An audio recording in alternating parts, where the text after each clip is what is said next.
Somaliland tan jeclahay ha noolaato Somaliland teeda qurux badan ha noolaato ubadkeeda iyo dalkeeda iyo hooyooyinkeeda iyo aabayaasheeda iyo dadkeeda dhammaan ha noolaadeen waxaan ilaahay ugu mahadnaqayaa ilaahay igu beeray Somaliland waxaan ilaahay ugu mahadnaqayaa ilaahay igu beeray dalka kaliya ee Soomaali degan tahay ee aan weligiis isticmaal gelin mustacmarad maynaan ahayn waxaa mustacmarad ahaa dalka dhinaca bari naga xiga ee Soomaaliya ee Talyaanigu gumaysan jiray colony buu ahaa waxbaad barateen geography iyo history waad barateen colony Talyaaniga bay ahayd Soomaaliya Djibouti waxayd colony Faransiisa Somaliland waxay ahayd British Somaliland protectorate waata la isku dhaafay waataynu kaga wanaagsanahay waata horumarkeena uga sii wanaagsan yahay Somaliland waxay ka weyn tahay 18 dal oo Afrika ah bay ka weyntahay waxay ahayd Somaliland dalkii 12aad ee xorriyadiisa oo buuxda qaata 26 June 1960 markaa Somaliland xorowday ee aynu xorta noqonnay 26 June Soomaaliya weli mustacmarad bay ahayd inamay dhalina inaga dhalay inaga ka daaweyn inaga uga horeynay inaga ka wanaagsan waxa kaliya maanta inaga wanaagsan yihiin waxa weeyaan beenta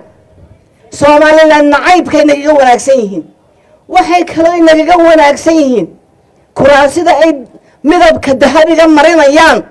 halkay ka marin lahaayeen dhiigii dadkii Somaliland ay dileen halkay casaan marin lahaayeen dhiig marin lahaayeen dahab bay ku rinjiyayaan oo ay madax isku moodaan oo ay soomaaliyiin isku moodaan oo ay madaxweynayaal isku moodaan madaxweynaheena waxa doortay 400,000 oo dad oo shacabka Soomaaliland doortay farmaajo yaa doortay 185 qof intii naasa ka badan halka joogta intii dooratay markaas isku moodaya madaxweyne wuxuu madaxweyne ku noqday kursi uu iibsaday wuxuu madaxweyne ku yahay marka la yiri madaxweyne tahay uu rumaysta qisadii waan maqasheen Soomaha the king has no clothes Suudaanku dhar ma gashana Suudaankii qaawana qisigiis waan maqasheen Soomaha waa tii oo kale inuu dhar huban yahay buu ismoodaa waxa ka dhex muuqda awoowayaashiinkii uu dilay lafoodii baa ka dhex muuqda imisa awoowayaasha lagu dilay Hargeysa imisa malka durduro ku aasan awoowayaashiin gacanta taageenta awoowayaasha dhintay yaa og bareeg waa kuwaase waxa ka dhex muuqda lafihii awoowayaashiin uu malka durduro ku aasay waxa ka dhex muuqda kursiga dahabiga waxa ku rinjiyaysan caruurtii dhiigga laga miirtay ee haragoodii lagu tuuray halka kuwii naalka ee dhiigga laga miirtay marka iyagu maqaadiir ku timaado wabigu ku fataho dadkooda lacag uma helaan ay ka hagaajiyaan oo ka basriyaan oo ka xiraan oo ka moosaan laakiin maxay lacag u helaan maxay kharash u hayaan Somaliland cadaawadeeday u hayaan waxay lacag u hayaan markii caruurta Somaliland inay faktaan oo been u sheegaan oo iraan jannadu ku jirnay noogu kaalay jannada waxay kharash ku bixiyaan inay harkiina idinka saaraan waxay u quuri laayihiin Somaliland in ubadka caynka u qurux badan u kaco waxay quuri laayihiin Somaliland nidaamka aynu dhisanay dawladda aynu dhisanay dalka aynu hagaajisanay waxaynu haysanay inaga samaysanay Somaliland calankeeda ku faan tawxiidka ku faan diinteena ku faan dalkaaga ku faan quruxdiisa ku faan nabadgelyadiisa ku faan 300 cudur baa mujaahidka ku hayay tiida oo ka mid yahay warwar naxdin caro baqe gaajo daltabis isagoo dalkiisi ka batabaya oo dib u soo eegaya halkii uu ku noolaa oo dad kale haystaan anigu magacayga xasan jaamac la yidhaha dayax baan ku magac dheerahay iskuulkan waxaan ka baxay 1970 baan ka baxay iskuulkan waxaanan ka mid ahaa lodkii ugu horreeyey ee ka baxa 2 sano waxaanu ku dhiganaynay intii naloo dhisayey axmed guri baanu kusii dhiganaynay dabeedna markii aanu uu noo dhammaaday ayaan annaka oo form 2 soo gallay form 2 baanu hayn ayaan soo gallay form 4kii 1970 ayaanu ka baxnay markaanu ka baxnay jaamacaddaanu gallay ka baxnay laakiin sheekada aan u soo socdaa waxa weeyaan ayaa dhagax tuur dhacay waddankan mar waxay ahayd 66kii 67kii 66kii oo waa tii inan baa ku dhintay berigaa waa tii iskuulka lagu dhisay waa tii iskuulkan na lagu dhisay tii kalena waxay ahayd kii dhowr statenkii 4 statenkii ufo waxa weeyaan ufo nimankaas dil bay ku xukumnaayeen laakiin haddii aanaan kicin anaku oo aanaan dagaalka gelin dilkoodu wuu hirgeli lahaa dilkoodu wuu hirgeli lahaa in alla inta slm dagaal ku jirtay oo dhan jeelkii ku jireen nin waliba qol yar buu ku jiray halkaasuu aabbihii ku cunay oo koorbaa talo goormaa lagu dilayaa lahaa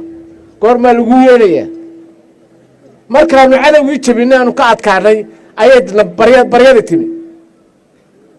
aynu soo daayay intaanaanu soo daynayna sheekadii dhammaatay waxa weeye mujaahidku mushahar muu qaadan jirin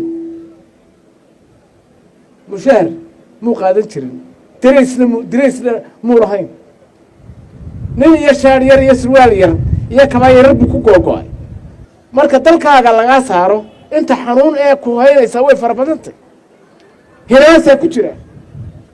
hablahaaga habeen walbaad ku riyoonaysaa guriga lagala baxayo ama naagtaadi haddaad ka tagto guriga lagala baxayo ayaad ku riyoonaysaa kuwaan madheere ka soo saaray waa kuwa halkii taagan iminka jeelka waa kan madheera 660 bay ahaayeen ismailahay waa noolaanaysaa qoladii dili lahayd laamida jidkaan usii gallay habeennimadii 40 xabashiyaa ku jiray oo dagaalkii 77kii sidii ugu xidhaa meesha gaaraanu saaray waxaan idhi nabadgelyo intaan warqad weliba raacina warqad baan u qoray intii kale ayaan u khudbadaynay waxbaa ku jira kale dad baa isku jira dabeedna ayaan u sheegnay waxaanu idhi okay nin walaba xor baatay maanta intaas oo taajir oo reer Hargeysa ah oo ka mid yahay xasan rakuub ilma xasan rakuub inta taajir ee ku jirtay barnaangare inta nin ee taajir ee ku jirtay meesha inta korneyl ku jirtay kabtan jee maxaa meesha rag ku jireetii aan ka jibin ilba ka waatay markii aan ka jibin ilmo ismulay waa noolaanaysaatay ma taqaana halkaad aragto halkay ku noolaayeen nin walba inta taajiriinta ah nin walba silsilad baa halkaa kaga xidhnayd dabeedna dareenis baa loo sameeyey oo ku kaajo oo kaadu raacdo kili yarna biyana waa laga dhigay haddii film laga samayn lahaa ilma idinka iman lahayd soomaalidu markaa dadku malaa soomaaliba ma ahayn dadka waxaan samaynayaa malaa soomaali maaha soomaali caynkaa annaga qofka xitaa aanu qabano maanaan dili jirin ka dhaawaca waan daweyn jirin oo wallaahi arday walba waxaa la doonaya inuu raad wanaagsan ka tago leave something good behind wax wanaagsan ka tag taariikh wanaagsan ka tag wuxuuna ka tegi ninka wax wanaagsan ka tagaa muu dhiman wuu nooli waa ninkaa faar xumaar weli faar xumaar tahayna goor buu dhintay mujaahidiintiina way wanaagsanaa ee halkan ka noo bilaabay ee saraakiisha ahaa waa inaan xustaan oo aynaan ilaabin way naga mudan yihin taariikh waxay naga mudan yihin xusuus bay naga mudan yihin waddanka idinka horaya wax wanaagsan ka taga oo waddankiina horumariya qabyaaladana la dagaalama munaasabadani oo lagu qabtay barxadda hore ee dugsiga isla markaana ahayd mid qaabkeeda dhicitaan si weyn loo soo agaasimay ayaa waxa ka soo qayb galay agaasimaha guud ee wasaaradda waxbarashada Axmed Abakar Maxamed Dr. Adna Aadan Ismaaciil gudoomiyaha ururka mujaahidiinta 20 February Cabdirasaaq Yaxeen qaar ka mid ah mujaahidiinta ururka 20 February maamulka iyo macallimiinta dugsiga iyo kumanaan ka mid ah ardayda dhigata dugsigaasi ugu horeyn waxa halkaasi ka hadlay waataan gabaahir galayus ku joognee gudcurkii cad u dhalay dhulkii geeriyeysnaa garab iyo rag buu helay